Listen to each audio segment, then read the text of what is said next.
So first I wanted to congratulate us, IDEAL, moving from stage 1-2A to stage 2B of IDEAL. I think now, with this conference, we moved from like-minded people, small group, into much larger, I hope, of dissemination path and learning that will help us after this stage to bypass IDEAL stage 3 directly into stage 4.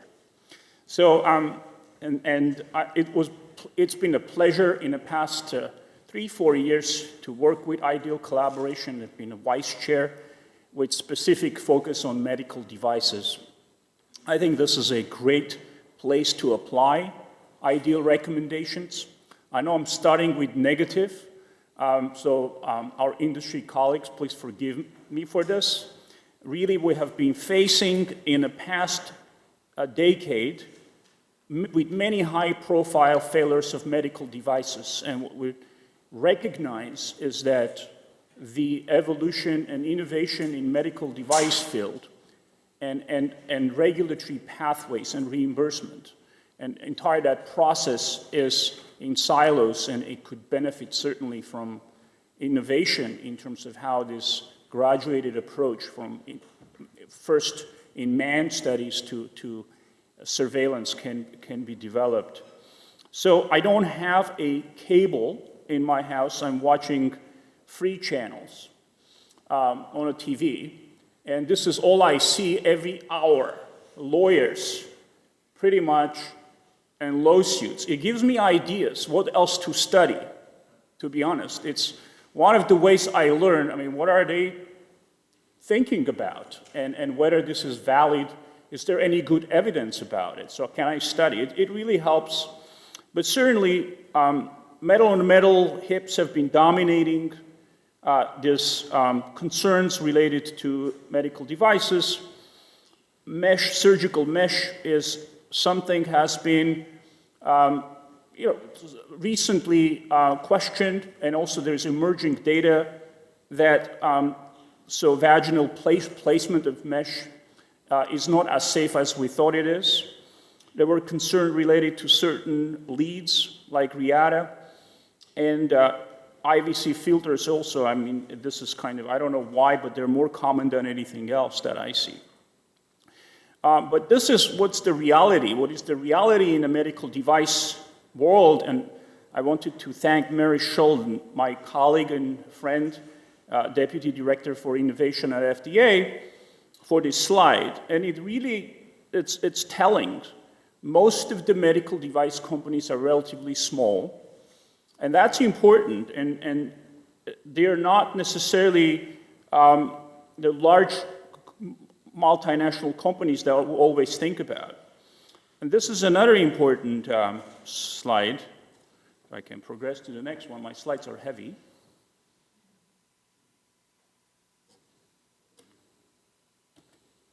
And this is another one, which is, it's any delay in access to innovation is very costly.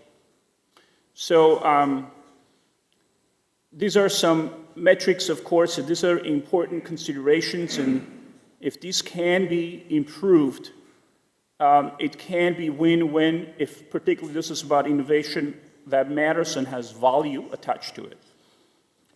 So here's a case study I'm going to talk about, and it's risky.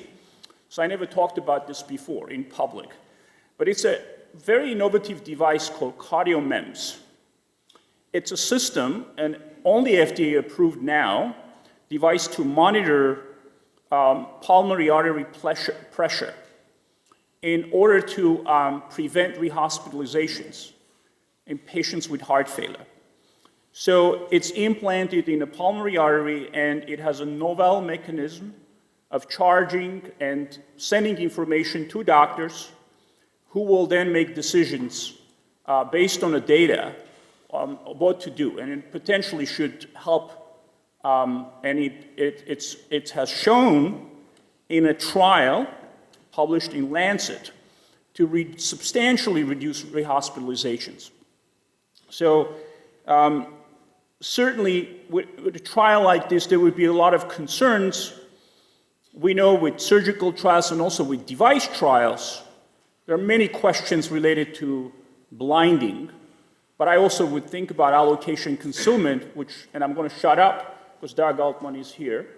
So certainly critically important issues.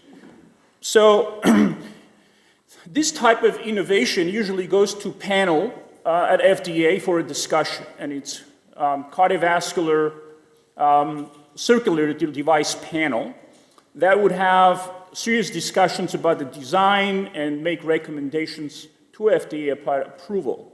So in 2011, after the trial was published, the panel discussed this device, and I have some quotes here from the chairman, for example, Jeffrey Borer. He said, "We can't tell you the device was critically important to patient outcomes." Another panel member says, "As a heart failure physician, I would love to have this toy and be able to use it to monitor PA pressure." So certainly, there was a lot of a difference of opinion. And Lynn Stevenson commented that any distinction made between the device and care delivery support system is artificial. This is really particularly, I think, is very important. Sometimes we cannot separate the technology from physician. It's intertwined, so it's really important in a device context to remember that. So panel was mixed, the vote was mixed. Everyone felt it's safe, but most of them, 7 out of 7 versus 3, didn't feel like it's been effective. And 6-4 decision was that the benefits do not outweigh the risks. So quite consistent in terms of what the discussion was about. Now, it came back later on, 2 years later. And to me, there wasn't much substantive new data added to the discussion. There wasn't much additional information. So panel again voted that device is safe. Again, that is not effective, but there was this 6-4 felt that the benefits outweigh the risk, which to me, I can't understand. How can you feel like it's not effective, but then you feel the benefits outweigh the risks? So maybe because it's so safe. It shows a bit of a controversy that, in a lot of discussions that can happen that often not necessarily, again, if I'm doing any mistakes, Rick Kuntz is here who has been monitoring this device closely because Medtronic certainly invested in some alternative technologies. Please feel free to comment later on. But it was quite interesting is that a year later, there was a consensus from the panel that we need a post-approval study because if device gets approved, it needs to be evaluated in a real-world setting.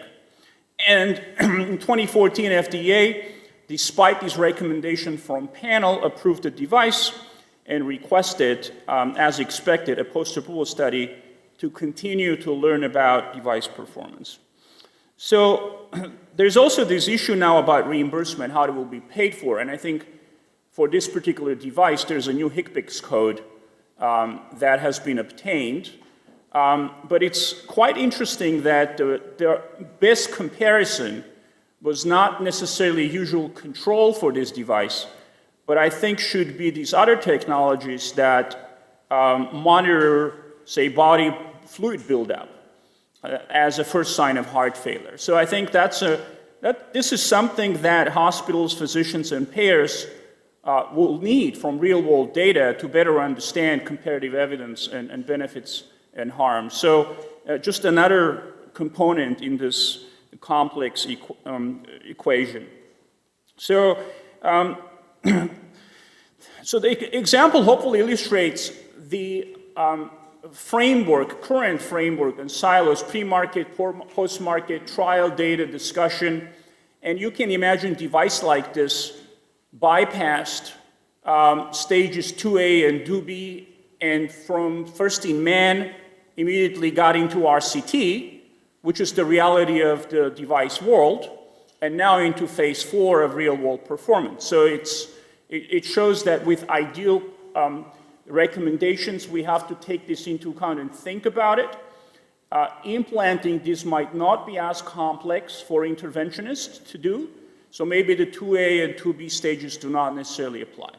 But just to go back to current regulation in US and Europe, what it shows here, there's this pre-market component, certainly with clinical or non-clinical data, and then there is this post-approval period of hopefully evaluation, but certainly a separate process of payment.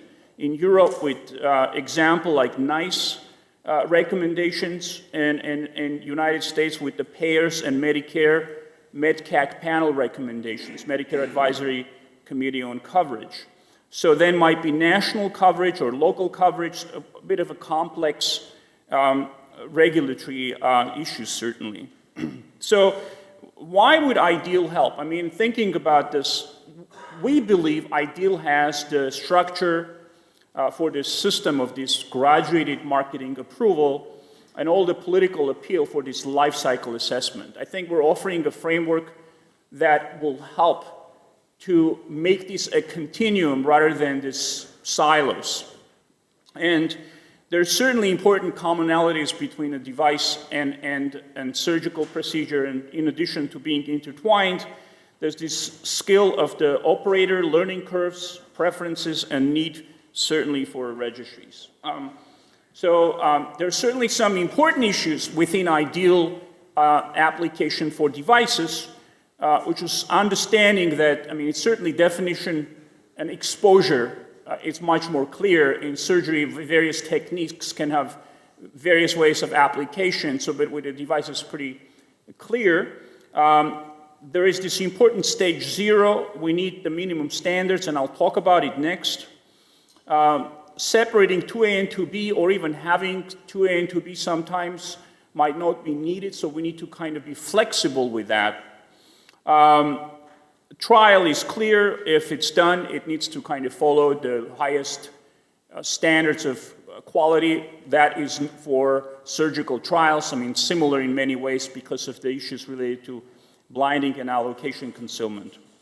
And registries are a really critical step, and I'll talk about that next. And we'll also have a session today where we'll talk about the Delphi process within IDEAL for better understanding the need for and recommendations we need to have. So stage 0, this is the starting point that we need to have within IDEAL, and it has been a recognition initially that preclinical like stages of testing might be important, and testing standards today are not always following the real-world clinical situations, and one example of that is metal-on-metal testing. It's been tested and shown to be really low-wear device, and yet in real world led to much more catastrophic wear and problems. So I think there's certain issues that are really relevant to clinical practice, and we need to think about this. If we can bring together clinicians, engineers, basic scientists, and regulators and industry to have relevant recommendations for this stage.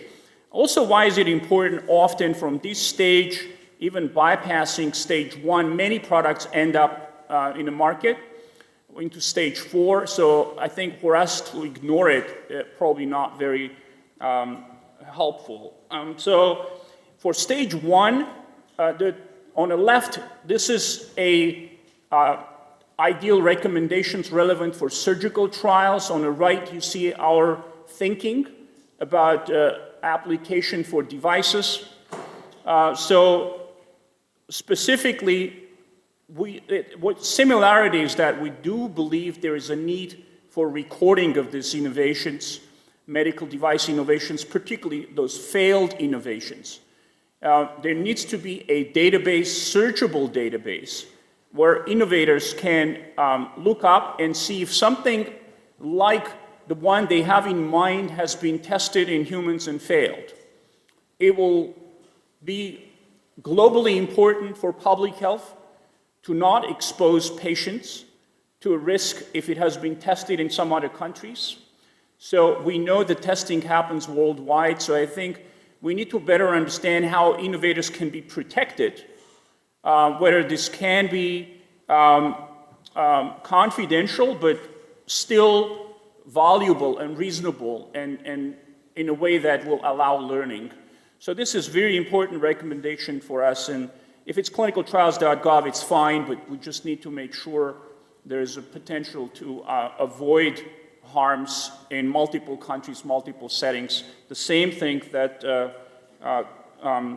failed in First in Man to not harm people again.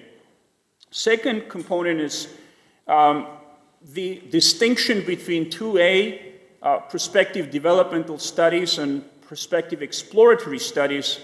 Again, knowing how, depending on a device and how complex it is, how much learning it requires, it might not have the same separation. So with multiple examples, we might want to showcase and show when and how these stages can be fused. So it's still important that there would be guidance provided for this stage by manufacturers and regulators. And I have highlighted in red that this might be the stage where registry starts for devices. It's the stage when it's used in a marketplace, in real-world settings, and it can inform or kickstart something that will become national entity and help us evaluate at stage 4. So that it's not a completely new thing. We're starting at stage 4, but we're continuing from something that has been started as innovation at the innovation stage. So it can be very helpful for devices. For stage 3, I think there isn't a big difference, but certainly understanding that consensus on when trial is needed versus not is important. There are some breakthrough technologies that need to bypass this stage. Others are a reality. They bypassed already. So we need to recognize that and have accordingly recommendations related to this. Now, what's also interesting, if we kickstart a registry for devices at stage 2A, stage 2B, the trial can be nested within that design. And that's a key interesting development that we're facing today, and I think we need to kind of think about it and leverage as much as we can. So that brings us to stage 4, which is a long-term study from ideal perspective. In our heads, this is the kickstart of a national registry with regional, that is regional, at least regionally and or preferably nationally representative. And it's particularly important for multiple iterations and this incremental innovation that happens with the device. So once it's in phase 4, a lot of these changes that happen and lead to new devices pretty much bypass all ideal stages. And the registry becomes the critical component for us to monitor safety and comparative evidence. In one example of joint replacement, we're facing with tens of thousands of devices and combinations. So it's certainly impossible to do so many trials. It really becomes the level that we need to invest in, the entity that we need to invest in is registries. And again, I talked about nesting. I know I'm taking more time than I should. On the other hand, for first-of-a-kind devices, I just wanted to highlight that are complex technology, require a lot of learning. We do need all stages in consecutive fashion. So they very much apply. So the implications are, for a new-of-a-kind device, I think all stages are potentially needed. If registry were to set up from stage 1 or particularly stage 2, a lot of these Me Too's kind of devices can be evaluated or studied within nested RCT design. For devices that have already bypassed stages 1 to 3, we really need these population-based registries with the minimum data collection similar to orthopedic devices. And this is my final thought. To avoid something like that, which is the metal-on-metal problem with the ASR device, I think we need to remember stuff on the right, which in fact applies to surgeons most. Thank you very much.